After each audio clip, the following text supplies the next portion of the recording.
I think we'll try something a little different this morning, guys. Going to try to roll through the day. Because we have so many people that actually call and they're like, man, is there ever a moment that something's not going on? And the truth is, absolutely 100% there is typically not.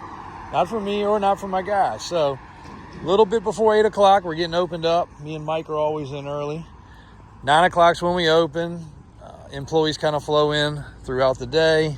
As long as they're here by 9 o'clock, that's when we start. Start by picking up trash. I'll grab the stuff that's close by. And then Calvin, when he gets in, he'll do a walk and he'll grab what I haven't gotten. You can hear Mike over there. He's actually moving around a couple rollbacks. Had a customer come in on that Suburban yesterday. That's a really overlooked truck. I don't know why that thing hasn't sold. Nice OBS 3/4 ton. Going to get the money truckload through its final inspection process today. And probably get it at least photographed. Alvin's about to wash this up. As I told you guys yesterday, he'll have that thing washed down, get all the bugs off of it. That's a pet peeve of his. He is really on top of things. And then we'll make some decisions. We'll put it up in the air just to check some mechanical stuff. Already know that's not rusty. We'll make some decisions on that. Around back. Well, actually, I got to run across the road. There's Mike. Hey, Mike. We'll run across the street and actually got to grab the water pump. The water pump's across the road? The water pump? Yes. Okay. Got to grab the water pump because plumber coming and I need to get the basement. Had the power off and the rains that we've had have seeped into the basement some, so I got to get all the water out down there so he's not tracking in it all day today. So we'll grab the water pump. We use the water pump also because bucket trucks, the buckets get water in them, and you can't drill a hole in a bucket because if they are insulated, meaning if they touch against the power line, they don't shock you. Also, we're coming up on 2 weekends since Bloomsburg, and the trucks and trailers are still hooked up from the weekend. Though they are finally unloaded, so we'll get that taken care of today. Blazer there, customer I think's traveling Friday. Just scoop that up and bring something pretty cool in. I guess Alvin's still hooked up on this side. Looks like for his pressure washer, getting the equipment cleaned up. A couple rollbacks going through their process. We'll check on a few of those shortly. And not much going on in here today. Thursdays are down day. If anybody is in the racking business or has racking recommendations, getting ready to rack the rest of this building. And I'll go into that on another video. Probably not today, but stay tuned. Did get some progress made yesterday. My Uncle David got the fresh boxes on this truck. What a difference that makes. When you're using these trucks every day, imagine how many times over, let's just say this truck is, well, let's not guess, this is an 18. So it is 7 years old. So 7 times 365, that door right there gets opened and closed. That door right there has a hinge. That door right there contains chains, straps, jacks, all kinds of heavy stuff. So when it goes up and down, it gets a lot of use and abuse. Replace the box. We fix the handles, we fix the hinges, we fix everything so many times. Nowadays we just replace the box and it turns out so good. Plus it gives you a nice undented, untore up box. It's not too cheap, probably $1,000 per side, parts and labor to do it and do it right, but done. Nice, fresh. This thing looks amazing. We'll get the caps on the center caps on the wheels, photograph it.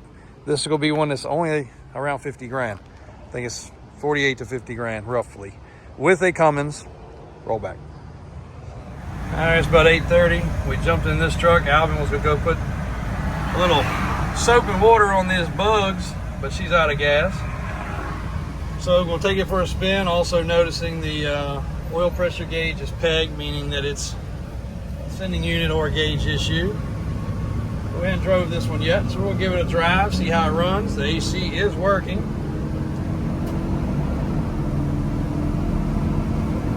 And we got the sump pump running. Palm trees are getting a little water. Good start to the day so far. All right, up here dropping one off, picking one up, grabbing the lifted Excursion, dropping off the Squarebody 91. Got fuel in it. Made a video up at the gas station. Gas currently in Richmond, Virginia is $3.09 for regular, $3.92 for premium, and hit delete as soon as I finish the video. But everybody asks about how much fuel is in different areas of the country. We're $3.09 regular, $3.92 I believe it was premium. We do put premium in these trucks. People say, why? That seems to be a waste. But at the end of the day, this truck, it could get lost in the shuffle. We have some square bodies and pickups and other things that 6-8 months goes by and we don't touch them. Fuel's going to lose a lot of its octane and go bad. I do believe the premium has a little bit of additive. If you guys know anything about fuel, throw it in here. But we do spend the extra 80-some cents to put premium in the truck. I put fuel in both sides just so it's got some fresh fuel, because on top of that, it could have been sitting for a long period of time. We never know. So this Excursion is headed to get a detail and go on the web. All right, guys, meet me around back. All right, we don't show you this side of things very often. Of course, we were over here the other day. You guys saw some of the equipment getting cleaned up.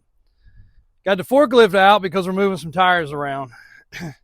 And I did this little piece-by-piece video, which Christian doesn't even know, that I started early this morning. It is currently 2:12. And I did not get any more clips because everything kind of went to heck in a handbag like every day seems to go. So we did get a lot accomplished. I was able to go up to the shop. My phone was basically dead, so I was able to get enough pictures to get to Christian to load a project Squarebody coilover. So if you guys did not see that, go to the website. Christian has it live on the website. It is a coilover project truck, an amazing truck that was being built by a very close friend and customer of ours for 20 years now, and another close friend and customer. And it's to the point where it could go race truck, mud truck, fun truck, show truck, street truck, and it's stopped. So it is available. Squarebody behind us was a very popular one. This is also sold to a great customer of ours that we've been doing multiple projects over the years with, and he is beside himself excited for this one to go to the next level. And I'm not going to spoil the surprise. I'm going to let this one kind of be a build series. We've got a good plan for it. We know what we're doing, but we can't share it with you guys yet, because I want to actually share a whole lot of the process that's going to go into it, the parts coming in, and the way we do things. This customer is very familiar with it. That's why he was comfortable doing this project. The one behind us is getting ready to make a move, and that is going to get finished up very soon too. I've had a lot of people that were very confused with this truck because it did get put online as a project truck. And the only reason we do that is trucks, when they're at this stage of things, and I just want to reemphasize it. So this was a 30,000 original mile, single family owned truck. Uncle bought it new, and then the fella got it from him. They did everything back to factory. They took every piece of anything they could and had it refurbished, cleaned, reconditioned, and got to a stopping point. And we actually did quite a bit of business with this family with multiple different things. But the reason we didn't just finish it and put online for $100,000 or $125,000 or whatever this truck will be when it's finished, and I can assure you whatever the amount is, it doesn't really matter. The truck is going to be a one of one as far as the history, the mileage. You're looking at, that's a non-replacement seat that's had a small section replaced per the previous owner. That is pretty freaking incredible. Now we're going a little further. This bed here was not in the condition that we were happy with, so we are going with a better bed floor, bed sides, and some other things. It has a factory OE tailgate, factory OE header panel for the bed.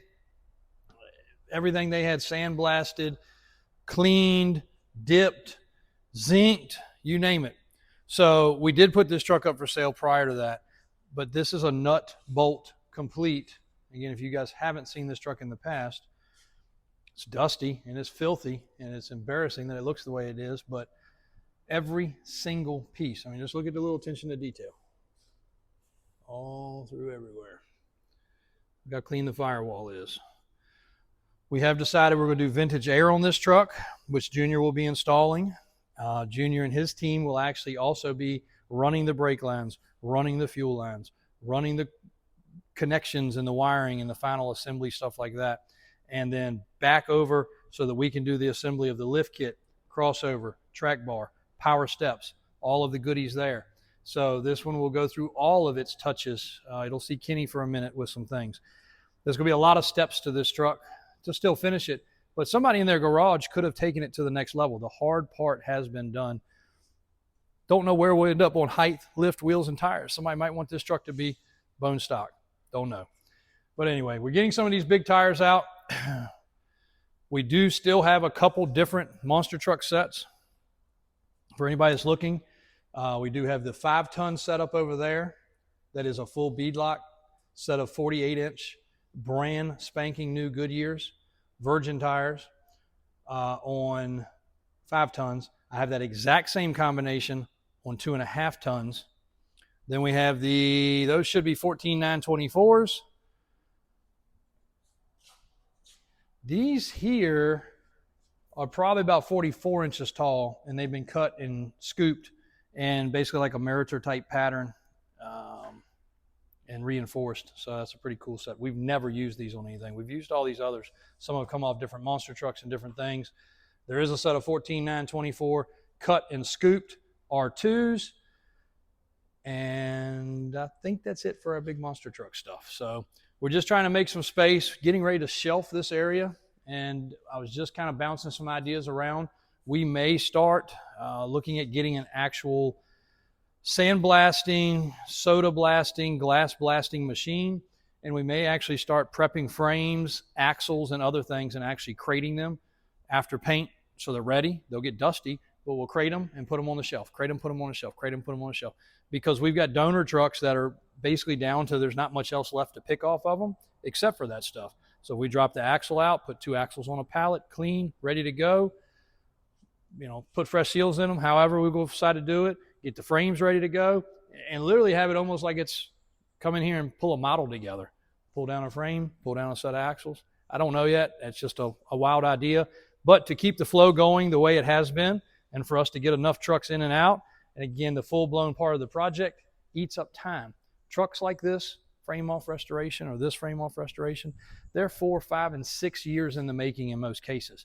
If you beat that process, it's because you're doing a bunch of the work yourself. If you are contracting it to a shop and you are doing something to the level of a lot of these trucks, there's really no way to beat that clock just because of the way shops go and the way shop schedule is. So anyway, another little section to our video today. I got to get those tires out, but I wanted Christian to capture that real quick. And we do have 2 boats left for any of you guys that are wanting to get on the water. We still got a little summer left.